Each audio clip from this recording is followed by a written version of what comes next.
Hello everybody, welcome back to the channel. In today's video, I am telling you all about how I do my spotting board for my broadcast. This is a frequently asked question, and it's definitely something that is pretty important as a broadcaster, so I'm going to be sharing how I do mine with you.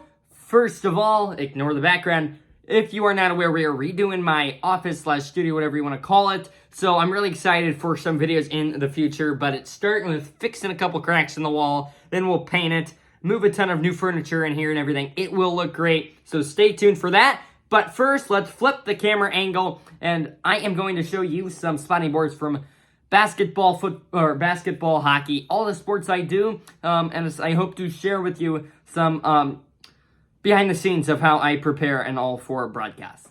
So, looking at this, you're gonna think it is a lot, but I'll break all this down, what it is and all what it means in a moment. But first, I would like to give some background if you're unaware. I am working with QC Sportsnet, which is a local sports internet platform, which is technically sports games on the radio. It's just, you search it up on like Google or Safari or whatever, QCSportsnet.com. You can get local high school football, basketball games, including Quad City Storm hockey. Get to that in a little bit. I am doing a solo game. I did one color a couple of days ago, and I'm doing one solo next week. So some preps already began for that, as it's a pretty big deal doing a professional sport event. I am connected both up to a TV feed and a online feed. So it's going to be pretty big and exciting game, and as a kid who's at 13 years old, I'm living my dream, and this is really exciting for me. But let's start. We can go in chronology. Well, let's start with this one, because this is my favorite. Let's start with this Storm one. This is kind of just an example, because the Storm play in the SPHL, which is minor league hockey. It's not always an official roster until you get to game day, because, frankly, they like to change rosters all the time with guys signing new contracts, coming in and out of the team. But here is one that I have up for this Storm game. If the roster stays the way it is, this is all correct information, which I'm hoping it stays the way it is. They are playing the Pensacola Ice Flyers, who I am also working on their board right now. Holy cow, that just fell. I am sorry about that. Let's ignore that ever happened.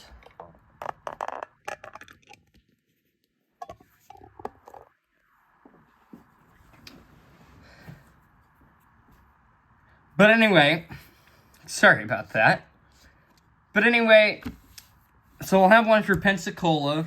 What I do is I glue them to file folders. This is unfortunately a legal size paper, which broadcasters use because it looks better. And unfortunately, for some reason in our area, no place has legal size file folders. We make it work on letter size, but that's okay. So here we have the name, number, as you see there. Might try to zoom in a little bit. Name, number.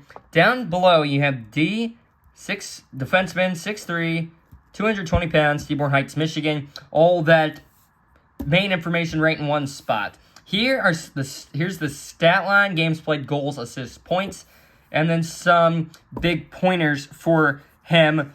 Second season in the SPHL, spent 2022-23 with the Birmingham Bulls, 0 goals, 5 assists in 40 games last season. If we go down the list, it's all the same thing. Down here, I have my own little system for goalies. They are listed in red with their information there as well. Up top, team name, coach, season, next game, last game, overall record, home record, away record, arena, and then name back there. This is a template I found. I have personalized it for the Storm, doing the same for the Ice Flyers at the current moment. And it's good because I just have it where I'm able to update it throughout the week. And I'm really looking forward to this game. So yeah, this is a big part of my prep right here. I'll also create storyline sheets and all that. But this is the big part, spotting board for the Storm. So that is what I do for hockey. Let's move in to basketball now. I have 2 basketball examples here. This is the first game I did. First basketball game ever I did, starting this season, Mercer County against Almond. For basketball high school, you cannot find a million stats and stories, so I like to do it handwritten. Don't find any good templates that I really like, and with a lot of information being on the computer, I almost find it easier to just handwrite it in front. So up here we have, let's see, we're gonna use. Doesn't matter which side we use. Up here, team name, record, next game, last game. Just a little extra information that could not fit down here, right up there. Also, for all my highlights, sometimes I highlight it while I am writing it in. Sometimes I highlight it after. But name, position, height, class right there. Some extra stats and stories right here if I can find them. As you can see, you can't find them for many players. Up here, head coach information, some of the main storylines, and other information. Right there, it's the same thing for this one right here. This was Dye against Rock Island. Pretty much all the same setup. I use the same setup on each one. So that's for basketball. Now moving into football. Here is where it gets a little different. I would not consider this a spotting board. I would consider this a roster sheet that I have fixed a little bit. So I try to fit in a couple stats and stories into important players up here, as you can see there, with highlights around them. Down here, it's a lot of the main players. So we got running back, quarterback, running back, or wide receiver, running back.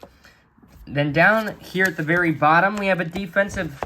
Guess I can't move it. There we go. We have a defensive statistic that I want to mention outlined in green, which I very rarely use, but green is for the important ones. Up here, didn't have any room at the bottom, so went up top, quarterback, running back, wide receiver. And down here, same thing. Roster with a couple extra stats put in on the side. Well, that is pretty much it for my spotting board setup for the three sports that I'm currently broadcasting: basketball, hockey, football.